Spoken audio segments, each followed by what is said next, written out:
Puntland Post warar sugan iyo warbixino dheelitiran waxaan ka hadlayaa maanta bishu oo 14 2018 2018 tahay waxaan maanta ka hadlayaa dagaaladan ka soo cusboonaaday tuqarrag iyo hareeraheeda horeyna u jiray mataqaanaa ilaa 2004 maamulka reer Hargeysa waqooyi galbeed uu ku soo durugsanayay dhulka beelaha aan iyaga ahayn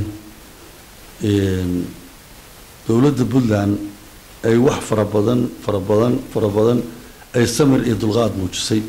inta ay soo socdeen markastana ay islahayd inaan dhiig Soomaaliyeed oo badan la isku daadin inta maamulkaas Hargeysa ilaa iyo 2004 habeen isma taagin weerar ayuu ahaa ilaa awsaaka ma taqaanaa uu magaalada Garowe dhinaceeda uu fadhiyo oo leeyahay xuduud baan ku leeyahay uu leeyahay Ingiriis baa isiiyay Ingiriisku hadduu isiiyay halkan anagana wuxuuna siiyay ilaa Hargeysa buuna siiyay marka waxa weeye bal wuxuu idinka siiyay wuxuu anagana siiyay aan soo nimaadno bal marka horaas hal ogaado wuxuu idin siiyay wuxuuna siiyay hadduu anaga Ingiriiska siiyay oo uu qolada idinka leh de horta waaba la sogaanaya wax badan hadii aad soo socoteen dagaal badan soo qaateen guul aad tirahdeen waad gaadheen intaana samir iyo dulqaad iyo mataqaanaa odaynimo la sameeyay maanta waxaan maleynayaa in la isarkayo waxa la yiraahdaa kii dhaca waa badheer kuwa horgalka ah ee had iyo jeeraale hor socda iyagana ballan waxaan u qaadaynaa inaanu sida aanu kuwa kale u leyno inaanaan qof horgala aanan bixinin ballan baanu qaadaynaa waxa weeye odaygan mataqaanaa feer macaansade muxuu niga la yiraahdo weeye baasho xaade waa maalin walba ka hadla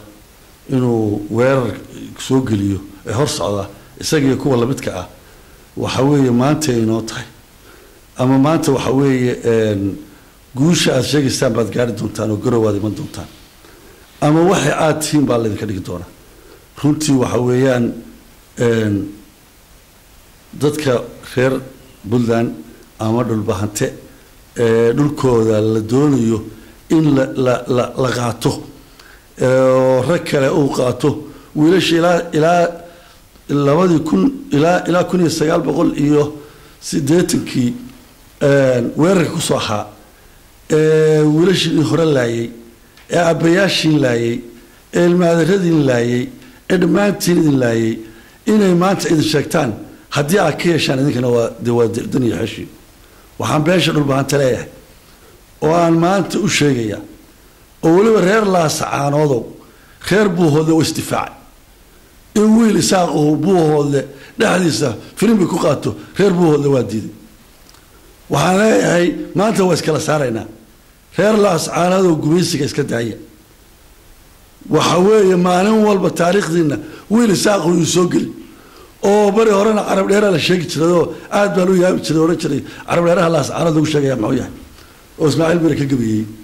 yaa maanta kibirka maraysa wallahi bartii uu ka mareeyay Ismaaciil Mare rag kibirka waa lagu kufaa ka hal ogaado way horta maraysa horta kibirkan maanta aad wadaan isaaq wado waa kibirigaas oo kale waa lagu kufaya waxaan leeyahay reer laasacaanood iyo gobolka Sool iyo gobolka Sanaag reer gobolka Caynu waxa weeyaan tabartiisa waa ordaya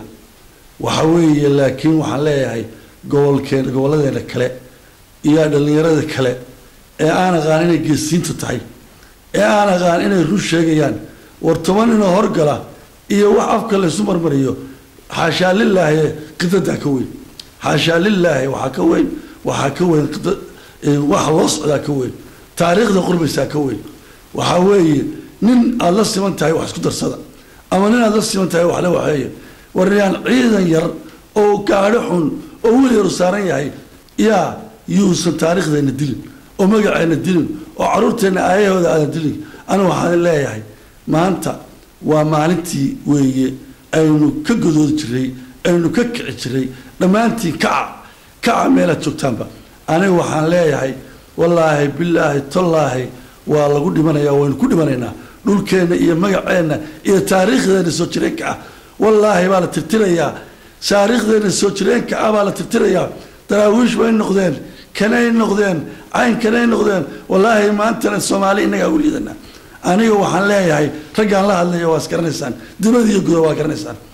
naf Allah hadina maal Allah hadina cidda waxa doontaan samaysta magaca doontaan la baxa laakiin ninna iyo idinku baysanin meel kastoo ka yimaado aniga horta taasaan leeyahay ninna iyo ciidan kale idinku dhaxmarin dhulbahantow ninna iyo ciidan kale idinku anu maanta dhulbahanta la hadlaya waayo jirteena dalkiisa waa haystaa dadkii kalena waxoodii waa haystaan anigu ragga aan leeyahay maanta kaca oo dhulkiina haysta oo magaciina qabsada oo taariikhdiina suga anigu waa dhulbahante afartaa gaadhi ee idin dhex ordaysa yaa gaajo u dhiman maysaan geel baa leedihiin xiniyaa leedihiin dadkaa boobi jirteen waxa weeye idinkaaba meeshaa doontaa ka soo qaadi jiray maanta waxa weeyaan inaynaan qaadan wax rag doonayo inaynu qaadano ilaahay baan idinku dhaarsheeyey wiilka muuse bixi axmed wiilka muuse bixi hebel war kuwaasoo adduunka madaxweynayaasha yeeshaana maxayna ku samayn lahayn oo hebel muuse bixi cabdi wiilasha isaaqeele yaa wiilashiina magacooda soo saara naclaa idinku yaalle soo saara wiilashiina magacooda ayaan idin leeyahay wiil kale oo muuse bixi cabdi wuxuu ka yimi meelaanan garanayn hadda oo galbeedkaasu ka yimi ma garateen maantana laascaanood buu joogaa ma garatay waxa weeye wiilasha yaree raashinka haysta raashinka annagaa keenaynaa cirkan aan ka keenay ilaahayna waa keenayaa ku dagaalama dulkiina kaca magaciina difaacda anigu waxaan ahay xuseen yaasiin xaaji diriye gudoomiye ku-xigeenka baarlamaanka puntland baan ahay waxa weeye waxaan caddaynayaa oo maanta leeyahay cawaaqi xumada ku dhalata inay taariikhdu wax badan sheegi doonto nimankaa isaaq ee weerarka ilaa iyo berigaas ah ee mataqaanaa intuu ku dhaartay inaan ku dhaaranayaa inaan garowa tago uu soo qaaday isagoo aan laba wiig joogin marka koowaad waxaan rabaa inaanu caddeeyo xadka puntland la leedahay somaliland waa xaggee waxa ayaan darro ah in labadii guddoomiye ee golayaashooda aanay aqoon xadka ay sheegayaan oo midna leeyahay 7 kilomitir baan garowa u jirnaa midna uu leeyahay waxaan u jiraa 4 kilomitir iyo badh taas waxay muujinaysaa garasho darrada iyo duulaanka indhala-aanta ah iyo dhulka aanay aqoon ay sheeganayaan inaanay lahayn caddayn waxa ugu filan labadooda guddoomiye ee labadooda aqal ee xeer dejinta u qaabilsanay xadoodaha ay sheeganayaan maba yaqaanaan annaga daba xadkiina idiin sheegana xadka Somaliland la leedahay puntland waa xadka gobolka soo la leeyahay degmada burco waxa la yiraahdaa labada gaatama 10 kilomitir bay galbeed waxay ka xigtaa tuulada la yiraahdo Karin waa xadkii ingiriisku u kala xadeeyay beesha dhulbahanta iyo beesha isaaq dawladda ingiriiska ay ka dhigtaan sharciyada waayo meel maamulka Somaliland beesha sool salaag iyo cayn degta ay heshiis kula gashay maamul kula qaybsatay axdig iyo dawlad dhismo kula yeelatay ma ay jirto ummadda Soomaaliyeed way ogtahay madax dhaqameedada ayaa xilligan dawladdu jirin dhammaan maamulada dalka ka jira waa kuwa ka yimi hab dhaqameed qabaa'ilku shireen madax dhaqameedadooda u saxeexeen waxaad ummadda Soomaaliyeed iyo meel kasta ay ogtahay dhammaan dhaqanka goboladaas inay geed iyo goob la taagan yihiin Somaliland waxaan la galay iyo waxaan heshiis kula nahay iyo waxaan la gali doonaa midna ma jiraan waa maamulkaas beelaysan ee ka go'ay sheeganayo Soomaaliya inteeda ka go'ay baarlamaanka puntland oo aan ka mid nahay marar badan bay ka hadleen waajib dastuuriya weeye in dowladda Puntland ay difaacdo waana ku taageeranaa shacabka Puntland meel ay joogaanba waxaanu ugu baaqanaa haddii ay iyaga golayaashooda hadleen hadday shacabka isweydiinayaan baarlamaanka Puntland baarlamaankii wuu hadlay Somaliland wuu hadlay maxay u aamusan yihiin maxaan hadalka iyagu waxa weeyaan iyagu dhul iyo dad aanay lahayn bay ka hadlayaan annagu waajib dastuuri aanu aragnaa marar badan waa ka hadalay waxa inta ku daraya maxaa keenay weerarka xilligan oo soo dedejiyay xogahaanu hayna waxa weeyaan kow musabbixi iyo xisbiga kulmiye ummadda Soomaaliyeed waxay ka wada marxaati tahay inaan la dooran oo Somaliland cod bixintii ka dhacday aanay doorane ay si cad oo boob ah iyo qori caaladii talada ay kula wareegeen maantana Somaliland ay ka taliso jabhadihii Soomaaliya ka baaba'ay iyo warloonimadii ay ka soo gudubtay inay 8 sano kadib ay dib ugu laabteen hogaamiye kooxeednimo cabrin qori iyo taladoo qof shakhsi xoog la wareego inuu arintaa kaga daba tago oo dadkii uu boobay iyo xisbiyadii uu burburiyay ku jiheeyo dagaal aan galle qoryaha soo gurta runtii dadku maanta way ka bisiliyeen aragtidaas inuu markaa dhaawac uu geystay talada Somaliland ku boobay iyo shacabkii uu kala kaxeeyay in uu maanta uu ku jiheeyo xaduudaynu soo xidhanaa waxa uu soo diray sidii caadada ahayd dhaqanka u ahayd maamulka Somaliland gaadiidkii iyo maleeshiyaadkii uu ku weeraray markii kulmiye xilligan oo sidaan oo kale uu talada u boobay kalshaale wiilasha maanta tukarada agteeda jooga iyo gaadiidka ay wataan waa gaadiidka ay ku weerareen magaalada Buuhoodle oo jabka iyo burburka iyo furashada ay kala kulmeen reer Puntland way ka awood badan yihiin Buuhoodle waa degmo kamid ah aad iyo aad bay u mahadsan yihiin waa ku amaanan yihiin Puntland waa ka awood badan tahay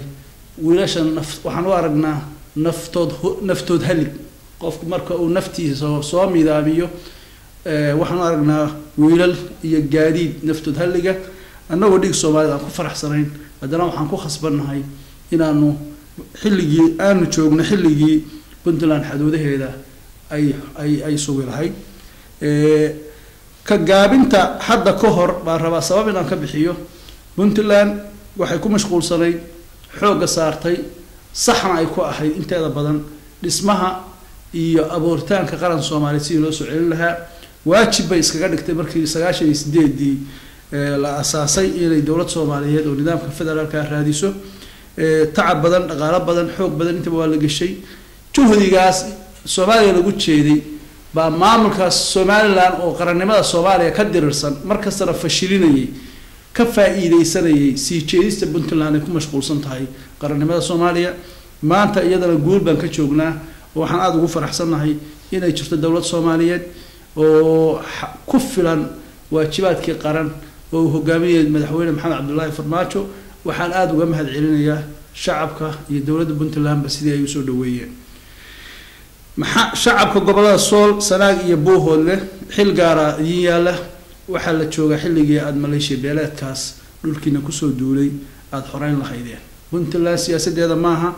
intuu ka rag laga qabsaday oo ay difaacanayso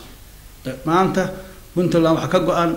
xaduudaheeda dhanka waqooyiga inay sugto tukaraq uma socono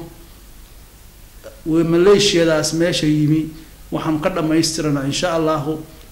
taaka kasta oo dhulka Puntland ay xukunta ah dhulka Puntland ay leedahay oo ku siman xadka gobolka soo la leeyahay degmada Burco hadii ilaahay idmo waxaan markaa guud si guud ugu baaqayaa in loo diyaar garoobo iska dhicinta weerarka gardarrada ah inta badan soo socday sida la socotaan madaxdii dhaqanka ee deegaanka waa hadashay way cadeeyeen in aanay Somaliland heshiisna la ahayn waxa ayaan darro wax lala yaabo ah inay weerarkooda ay soo qaadeen ku sababeeyeen oo markay wax qiila waayeen madax dhaqameed reer Soola baa la xabadeeyay aba wax la yiri reer Soola ma dacwoodaan Somaliland madax dhaqameedada goboladaas ka soo jeedana ayaga qaar ka mid ah xili jiro maxkamadeyn jiro iyagoo safara sida gala abshir saax galwada Allahu naxariistee maamulka Somaliland xili jiray marka maamuus iyo tixgelin iyo sharaf dhaqan ma taalo Hargeysa waxay taala Puntland waxaan markaa aan rabaa halkan aan ka jeediyo shacabka reer Puntland iyo dawladda Puntlandba inay weerarka gardarrada jawaab cad laga bixiyo